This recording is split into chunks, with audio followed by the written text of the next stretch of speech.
Dobrodošli, moje ime je Dejan Šimić, ovo je Ključ 13. Jedina emisija na svijetu koja vam odgovara na nešto pitanje što je to ono za ono. U epizodi ćete vidjeti jedan nevjerovatan mali uređaj.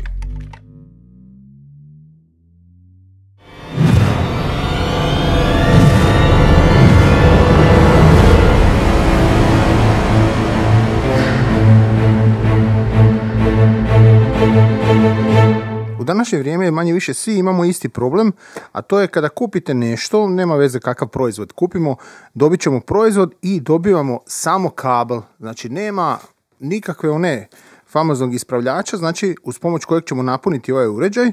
S druge strane, manje više svi nemamo baš na kompjuterima toliko USB priključaka da možemo puniti sve živo i osim toga držimo kompjuter upaljen samo zato da bi napunili neke uređaje. Ove same ispravljače koje smo dobili sa prijašnjim uređajima, manje više sad problem postaje s njima što nisu više, ja bih ovako rekao, odgovarajući za ove novije proizvode koje kupimo i onda tu nastaje drugi problem. Znači, bez obzira što su oni dobri, oni dalje rade svoj posao, međutim ne mogu dati maksimum za uređaj koji smo mi kupili. To je drugi problem koji se dešava sa tim famoznim ispravljačima i punjačima kada kupimo te nove proizvode. I onda da ne pričamo standardni problem kablova, nikad dosta. Znači, nema šanse da imate onaj kabel koji vam treba, ima ih stotine i tako dalje. I upravo zato smo se mi odlučili kupiti ovo. Znači, ovo je univerzalni punjač koji ima takozvanih 8 portova, znači 8 USB-ova za punjenje. S time da ima neke, ja bih ovako rekao, dosta pametne stvari. Jedna od tih je ta što znači ovih 6 crvenih što vidite, njih puni uvijek jednako, znači i prilagođava se, točnije na svih 8 se prilagođava vašem uređaju, ali na ovih 6 uvijek je isti princip, napisat ćemo koji su parametri, znači ne može ići dalje od toga. To je na tih 6, ajmo reći, klasičnih. Međutim, imamo dvije vrste posebne koje su jako dobre i tu dolazi do izražaja ovi novi uređaji. Znači imamo QC u takozvanom protokolu 3.0. Ako nekoga zanima, QC znači Quick Charge, postoji protokol 1.0, 2.0, 3.0, 4.0. Svaki protokol u stvari diktira koliko vati više može puniti, tako da je to što se tiče Quick Charge-a, a PD je Power Direct. Ovdje isto je tako kao i ovaj 20 vati, znači ne može ići dalje od 20, isto i ovaj 20 vati, ali Power Direct je takozvanih 4 puta brže. Znači on 4 puta može brže napuniti uređaj koji podržava tu tehnologiju, podržava taj način rada. Kao što sam rekao, svih 8 kada priključimo uređaj koji želimo napuniti se prilagođava. Da vam pokažemo zašto nama je to bitno, koliki je to nama problem. Ovo što sad vidite ispred nas na stolu, to je manje više nešto što mi gotovo prije svakog snimanja moramo napuniti ove sve silne baterije, jer nam trebaju za određene situacije određeno. Naravno da vi svi kod kuće nemate baš ovoliko toga za napuniti. Evo, dodat ću još na kraju i radio kojeg moramo napuniti, ili isto krčik, što se kaže dok snimamo neke druge stvari. Ali u osnovi ovo sve je punjivo sa USB-om. I tu nastane taj najveći problem što automatski konstantno tražimo koji je taj ispravljač koji trebamo i tražimo kabel. Znači gubimo strašno puno vremena jer svaki puta ne punimo na istom mjestu i onda moramo tražiti gdje je to. Zato smo se odlučili napraviti, ajmo reći ovako, stanicu gdje ćemo puniti isključivo, samo će se puniti uređaj, ništa drugo, da bi izbjegli više ovo traženje jer gubimo strašno puno vremena na tome. Ono što vam želimo pokazati koliko je u stvari pametan i drugim riječima koliko može izdržati istovremenog punjenja. Da nešto napomenem, ovo je takozvanih 100 vati snage ukupne, znači gledamo ukupno, bez obzira što on sebe prilagođava, ali dalje ima limit od 100 vati, znači ne može preći 100 vati. I zato ćemo staviti na brzo punjenje, znači Quick Charge, ćemo staviti ovaj mobitel, ovo je Samsung, ne znam ja koji, ja ću vam napisati na ekran, jer ne mogu se sad više sjetiti kako se zove, i piše da je pokrenuto takozvano brzo punjenje.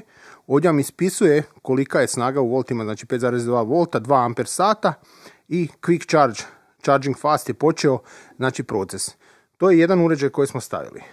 Inače, Apple-ovi uređaji su strašno zločesti, oni baš ne vole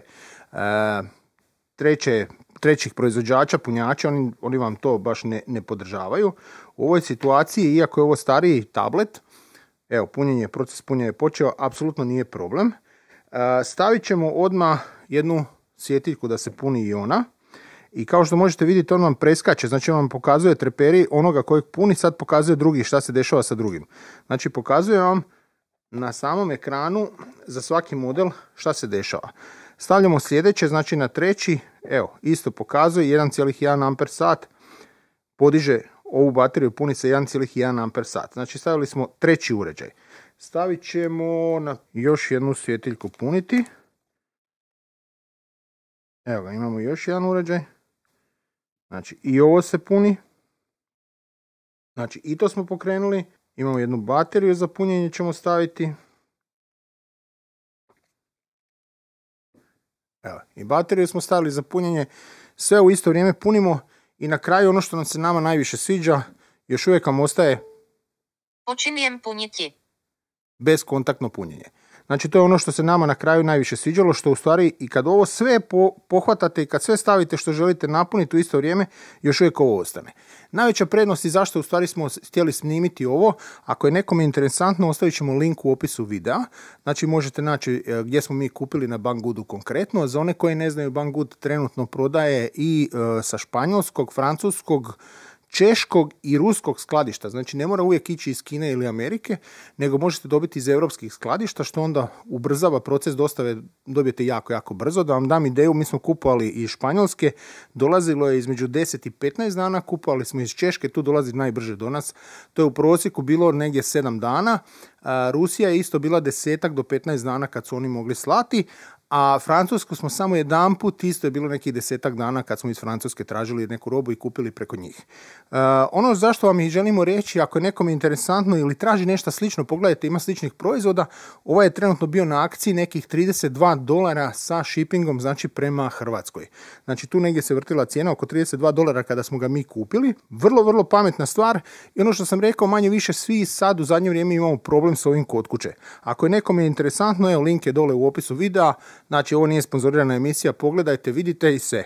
Nama se strašno sviđa, glavni razlog što smo primijetili i zašto smo htjeli snimiti emisiju je taj što se uređaj u stvari ne grije. Znači, bez obzira što smo mi namjerno ga opteretili, znači stavili smo doslovno na svaku utičnicu sve, nešto puniti, on se nije zagrijao, ostala je neka normalna temperatura, nije to, ne mogu čak ni reći da je topal, nego onako vrlo, vrlo mlako i to je ono što se nama najviše svidilo. Napomena. Ne znam da li podržava ove najnovije, recimo iPhone i tako dalje, jer to sam primijetio da ima samo jedan komentar na njihovoj stranici vezano kod ovog proizvoda da ne podržava iPhone, ali frajer nije rekao, taj koji je komentirao, koji iPhone, koja serija. Znači ovo što sad vidite ovdje je 8 Plus. Počinjem puniti. Ovo je iPad Air stari. Mi smo uspjeli čak i napuniti ovo. Znači ovo je iPad Touch stari, prva serija. Znači uspjeli smo i njega napuniti bez ikakvih problema, je napunio ovaj uređaj.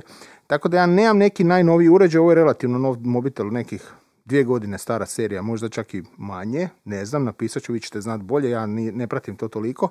Evo, ali upravo zato htjeli smo nekome preporučiti, ako mu je interesantno, sve možete napuniti bez ikakvih problema, imate kontrolu i što je najbitnije, ne grije se, ima jako puno sigurnosnih dodataka na samom uređaju, znači zaustavlja, neće dati preopterećenje, neće forsirati da se napuni baterija kad je napuni i tako dalje. Znači ima jako, jako puno tog pametnih stvari stavljeno, to je ono što se nama ujedno isto sviđa. Evo ga, to bilo sve za kraj ove vrlo, vrlo kratke emisijice. Nadam se da se nekome sviđala, nije sviđala, like, hvala, doviđenja, vidimo se u drugoj emisiji.